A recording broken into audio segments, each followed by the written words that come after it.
tuned into the tag team. And today, before we get started, I want to shake this thing around. Alright, shouts out to Eric about you. Alright, so anyway, you should have done that. You should have done that before we started. Now you have to wait until the break. But anyway, I am Q of the tag team. This is Merc B. This is Merc B. And you can find him on Twitter at Mercedes Boy. Gotta love it. And me at Quintonio on Twitter.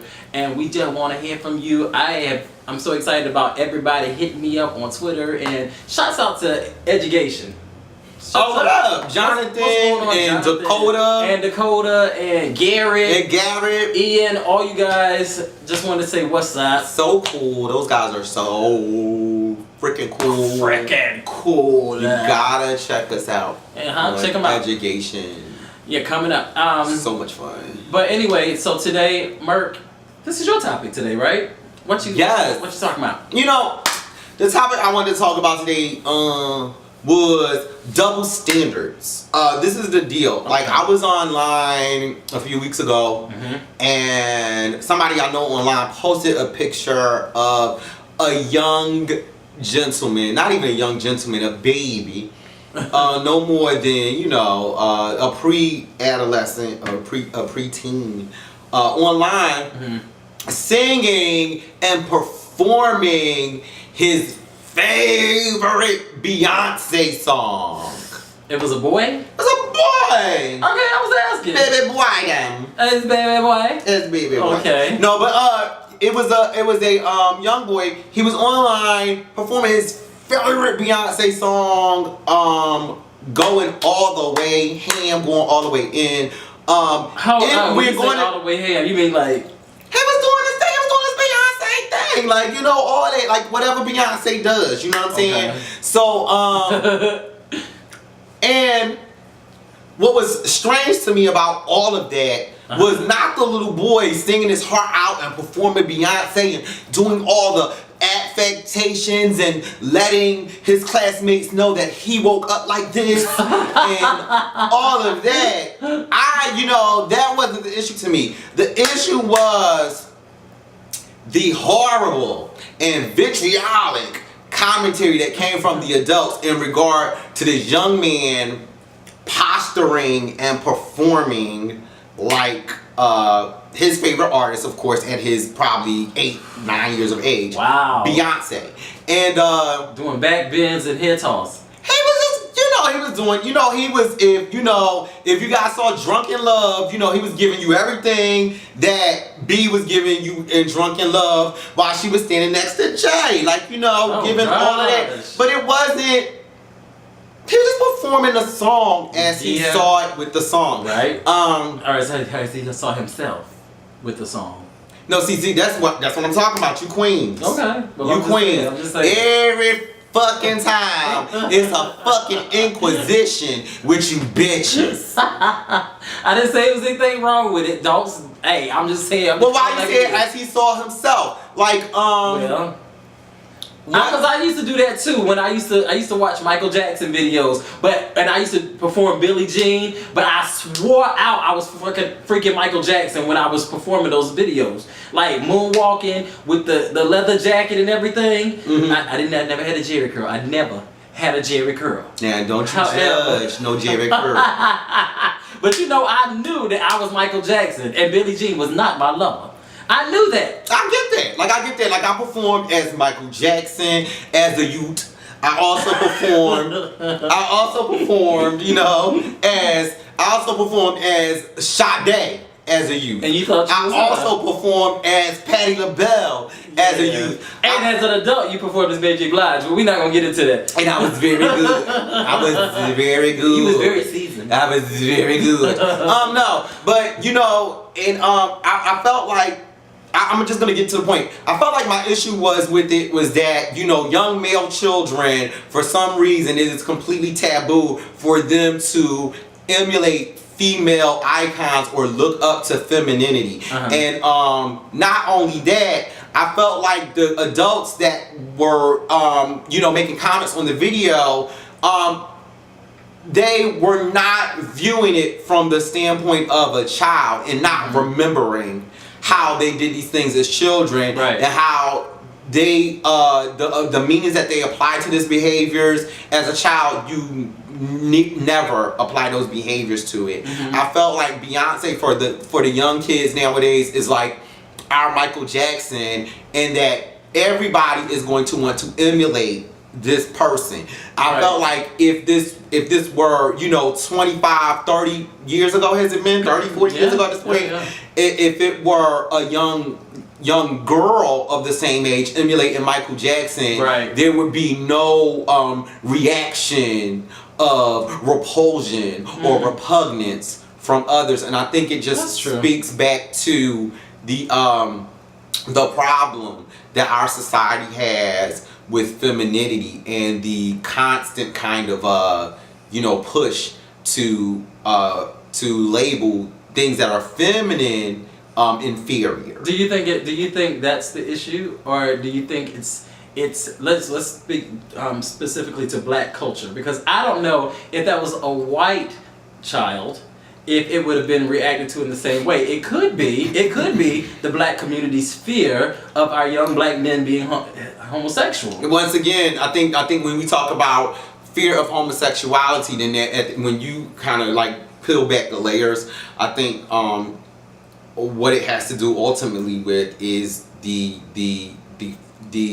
view of femininity being inferior and being less than. And so that's why it is not, because if you think about it, if you think about the opposite side of it, it's not necessarily that bad when a woman emulates a man. I mean, but that goes with adult society as well, as like whenever men are homosexual, it's problematic. When women are homosexual, it's a turn on.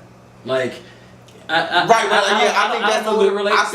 think that's speaking more to the subculture, that because in mainstream society, even that the turn on of lesbian sex is still something that is part of the subculture of America. But when you see a butch woman, people look down upon that, like. Somebody that is completely outside of gender roles, but I think the latitude for bending that is a lot more, for flexing that line is is a little heavier weighted on the side of women. They can get away with a little bit more. Like I said, to me, it kind of just goes back to the and like I said, that's when I say in more or less global society issue with feminine roles. So you think it all goes back to repugnance for femininity? I think overall, ultimately at the bottom of that, because like I think at the bottom of it, it's like when you talk about men expressing femininity or feminine traits or any of that, I think underneath all of the bullshit, you get down to why would you want to emulate or be like the inferior half of the species, or why would you want to emulate something that is going to put you at a disadvantage in society? But women themselves, they subscribe to that. Absolutely, like that's a whole different topic, but I don't think that women subscribe to it necessarily knowingly. I feel like in a lot of times this is institutionalized chauvinism, institutionalized anti-feminism. No, that's why I can't 100% agree that it has to do with the hatred for that's feminine. Like, for instance, I had jury duty not long ago, right? They chose me for jury duty. But anyway, I was sitting in the deliberation room with one of the jurors, right? And I had my phone, I was looking for it, but I have an iPhone, and I have a white iPhone. Now it just happened that I like a black iPhone, and when I went into the store to get my new iPhone, all they had was white at the time, right? Okay. So I'm just sitting in, I wasn't really talking to anybody, I was just on my, chill shit. Oh, so this cute girl who's a juror on my chill shit, So, I was just like this. When I'm out in public, I'm just very kind of incognito. Oh God. So I was just chilling. I wasn't saying much. And so this girl who probably into the back, pants down real low. That's the kind of I am. But my whole thing was, she probably, I'm gonna assume that she assumed that I was a straight male. You know, I didn't give off the air that I was a gay male. Probably she thought I was straight. Okay. And I gathered that from what she said to me. She says, "Excuse me, I am so glad that I see you with a white phone." I'm like, "Why?" She goes, "Cause my little son, he begged me for a white phone. He want a white phone." I said, "I don't never see no boys with no white phone. Why you want a white phone? That bothered me so bad, but I'm so glad I saw you with one." I wanted to say, "Boo, I'm gay." If that's what you're worried about, like, I think black mothers, they are looking for signs to determine whether or not their children or their sons are gay. I don't know if it has anything to do directly with, okay, all things feminine I have an aversion to, but I think they're so scared that someone in their family is someone that close to them is going to be gay. I think it's more of a homophobic type thing than a... So you just think it's more of a person not fitting in the gender roles no matter which direction it's going. That's just my take on it. But I think you make an excellent point. I really, really do. But I think it's something a little bit more immediate in the black community. I get that. I think the immediacy of it probably is based on a lack of understanding of what it may really mean. Oh, that's and I think true. that's the perspective I was trying to get to, is like you know, it's a deeper problem. This is a deeper problem. Like we see it expressed as this, we see it expressed as, you know, pressure put on little boys. Mm-hmm. You know, which, you know, at face value, you wouldn't even see that as an attack on women whatsoever. Right. Gotcha. But I think when you peel back the layers, you know, it is the kind of like the institutionalized problem with femininity, and I think the sooner we begin to try to unlearn that, you know, some of these other things will, you know, erode as a result. Well, can I throw something else into the mix? Come on, throw it. All right, guys, we're back, and I wanted to make a point. I'm asking, you know, Merc B, I think he's really, really onto something, but I want to ask him some specific questions. Now, when I ask this question, I know that some of the people that's watching are Morehouse alums, okay? So when I ask this question, don't beat me down if I misspeak. Oh my God! So what is this about? You want to come? What? No, I want to know, like, for instance, whenever Morehouse was going through that situation where, in Morehouse, Atlanta, let me say, they revised the dress code on that campus because so many young men, college men, were going to class in women's apparel. You know, they had stockings, heels. Now Morehouse is in Atlanta, Georgia. And it's an all boys school. It's adjacent to Spelman. Next to Spelman and Clark Atlanta. It's all in the AU Center area. This is in Atlanta. In Atlanta, Georgia. Okay. Right? So, I think Dr. Martin Luther King went to Morehouse. Dr. Martin Luther King went to Morehouse. Yeah. So, you know, it's a well-established, all-male, very reputable college, university, whatever it is. Morehouse College, I believe it is. And so, you know, I think maybe in the last 5 years, more and more men started to go to class in women's clothing. Right, because I understand that it's a big trend. It's a huge trend in Atlanta. Well, it was when I lived there. Of course, I'm going on my 3 years. It's going on 3 years from removal from Atlanta. But at the time, it was a very big trend for men. And you can watch like the Miss Lawrence's and Derek J's. Right. Shout out to them. Shout out to them. Fashion flexible, I think they refer to it as. Fashion flexible, fashion fluid, whatever you want to call it. Right. That was what it was a big deal. That's what I was doing. So a lot of guys were doing that and going to school. And because that was happening, Morehouse felt a need to revise their dress code. Now, of course, they did touch on other things like, you know, sagging pants and this, that, and the other. But everyone speculates that the main reason for them to even open up that case, open up that situation, was to personally attack the gay men that were going to class in women's apparel. Right, coming in a Chrissy Lou's. In their Chrissy Lou's and their tunics and their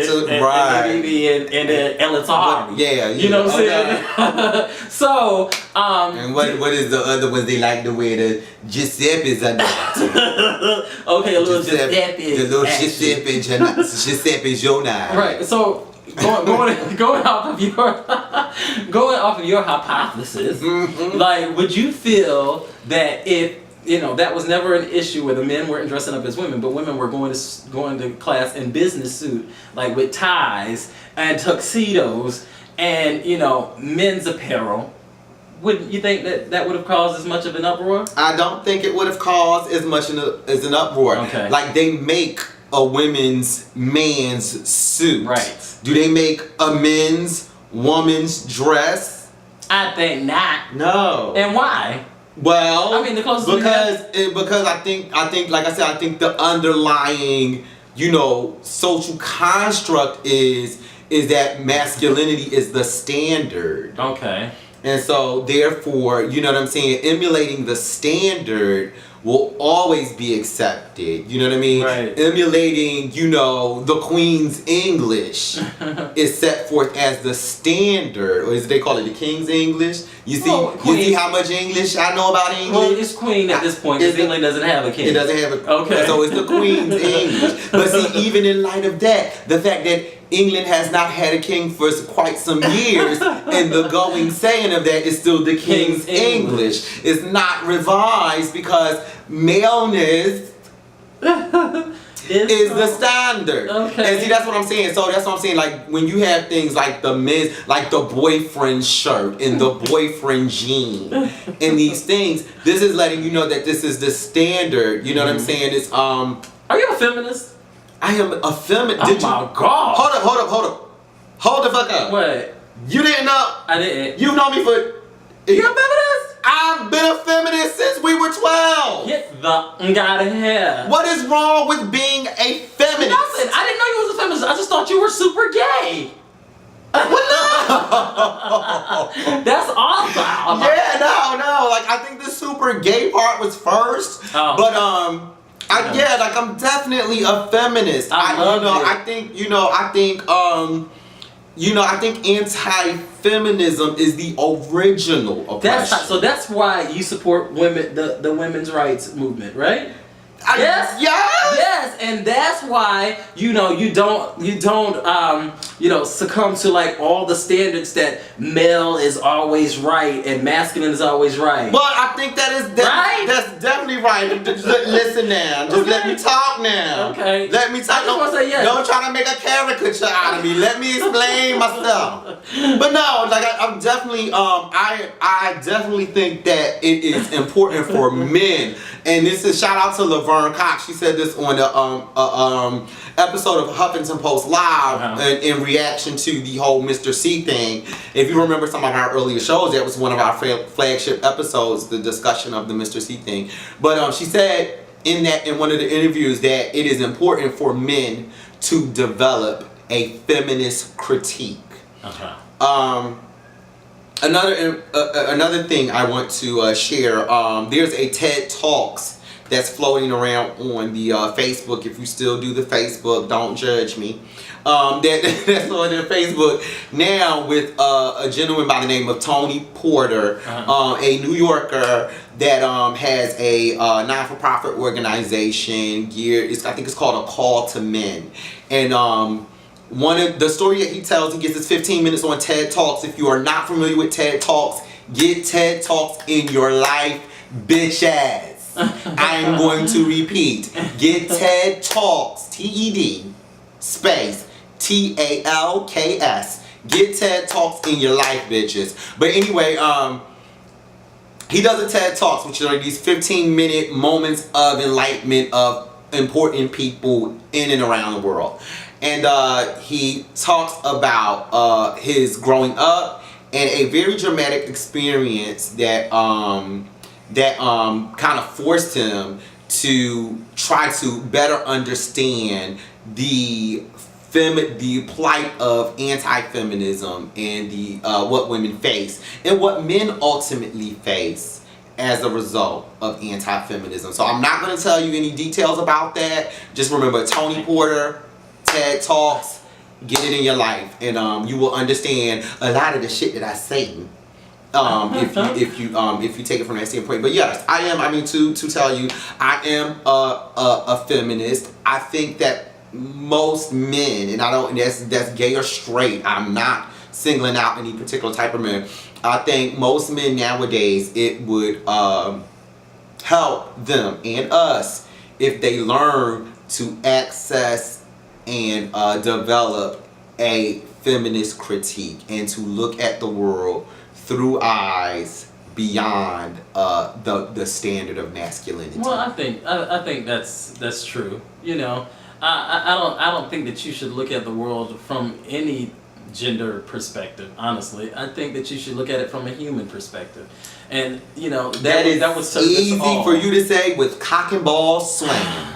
Well, what can I say? Oh God! I didn't say I'm not a feminist. Like Alice Walker said, I'm a womanist. Okay. Which is quite different. It's quite different. She said she's a womanist. I'm not mad at that. And she mad at that. Maybe she was mad at one of her queenie friends saying she didn't want to be no feminist. Right. I think that's after she broke up with Tracy Chapman. Okay. But, let me tell you. But like I said, one of my first exposure to that of a man identifying as a feminist was my. Oh God, I wish I could remember his name. A professor of mine that was in college. Oh. If you are in the Philadelphia area, he is an older gentleman. He was an advertising executive, and I think in the late 70s, early 80s, he wrote one of the ads, a jingle, a theme song for the Franklin Institute, which is like a touch museum here in Philadelphia. Nice. So I have no other way of referencing your name. You changed my life, but I don't remember your name. But he was one of the first people that identified himself, straight man, straight older white man, that openly identified and explained what that is to understand. I think he took it from the standpoint, because it was a movie writing class, he took it from the standpoint of his issue with the depiction of violence against women. And took that opportunity to explain that he was actually a feminist and why that was. And I think a male feminist is a powerful thing. Well, I think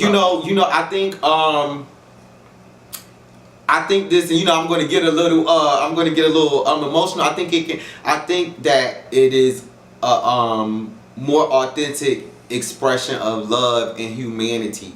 When someone, and it's not just in terms of a male feminist, when someone is able to try to look outside of themselves and understand some difficulties that another human person may be facing. And I think one of the right now in this society, I think that's one of the more needed and more desperately needed expressions of that compassion is men understanding the feminist plight, the anti-feminist plight.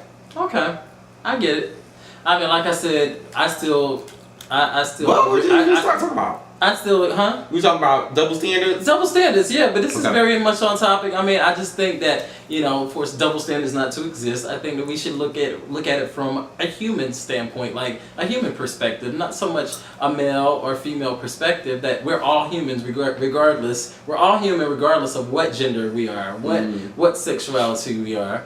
And then, we can be a little bit more compassionate, I believe, based on the fact that we just have all these human inalienable rights. You know what I'm saying? And I love that. Shout out to my humanists out there. But I think when you say human, it's just broad. Well, like Dion I can say human means a lot to me. No, like Dion Ferris says, before I'm black, before I am a man, she says woman. Before I'm African, I am human. I am human. That's one race. That was her declaration to her humanist, perception. And not only that, it makes us one race. When we speak about it from a human perspective, we're all one race. Now, when we say male and female, there's still some division implied there. Yeah. When you say human, you're looking at it as one. You know what I'm saying? Then there can't be a double standard. It's all of the same standard because we're all on an even playing field. And so when you say male and female, there's still going to be some difference. See, I think what the thing is, when you say humanistic approach, I think a lot gets assumed. And it may not...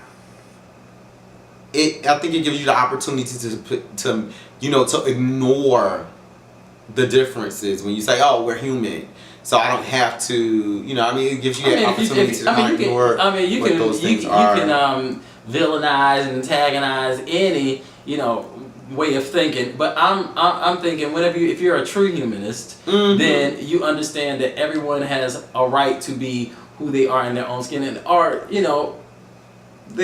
all the same things are available to everyone. I get what you're saying. You explained that well. Like, I get what you mean by. You know what I'm saying?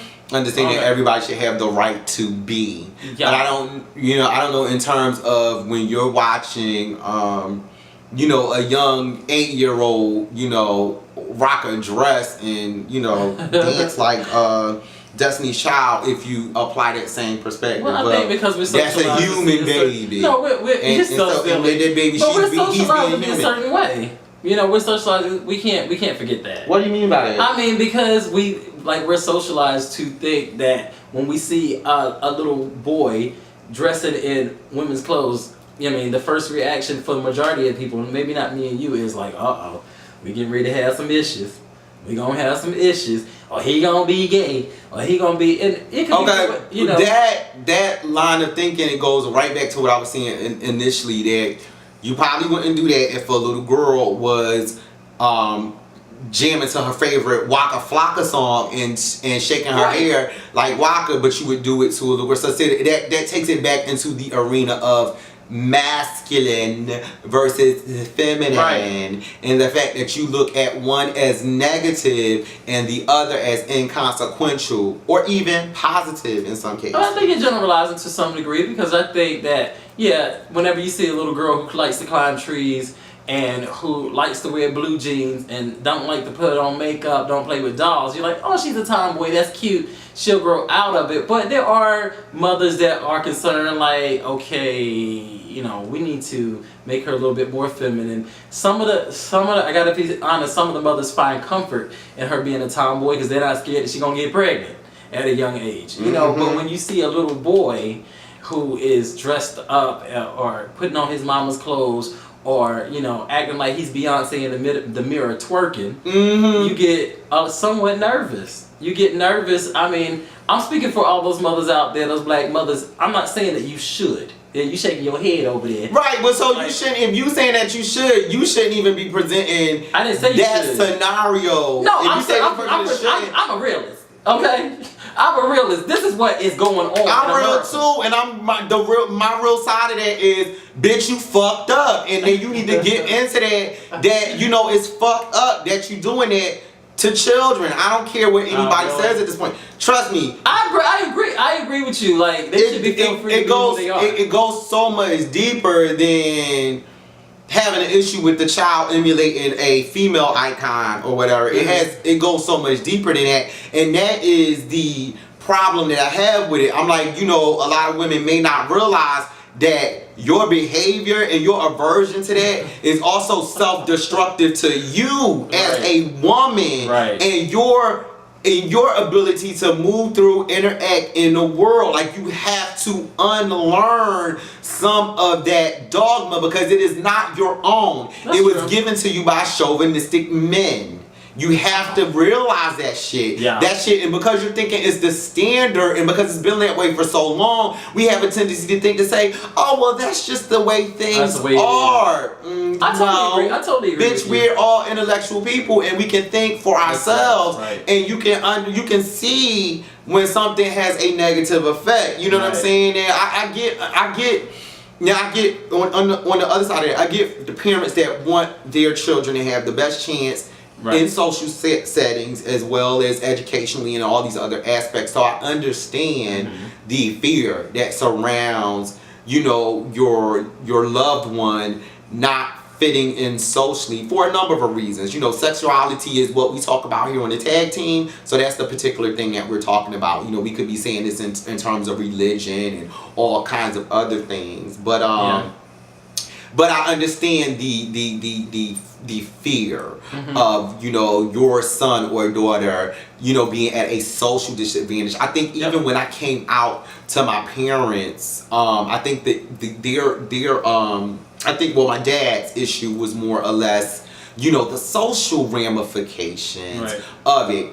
You know, I'll stop there, but I think it was just more of the social ramifications of identifying openly as you know, a sexual minority. So I get that, but I also challenge those same parents to make a contribution to make it better for the coming generations, and you do that by helping your offspring, or, you know, to whatever level of comfort you have, unlearn, to identify first, to identify that some of this shit that you believe or some of the shit that you are accustomed to seeing around you can be criticized. It may even be bullshit. You know what I'm saying? And upon that realization, you know, trying to pass that on in some way.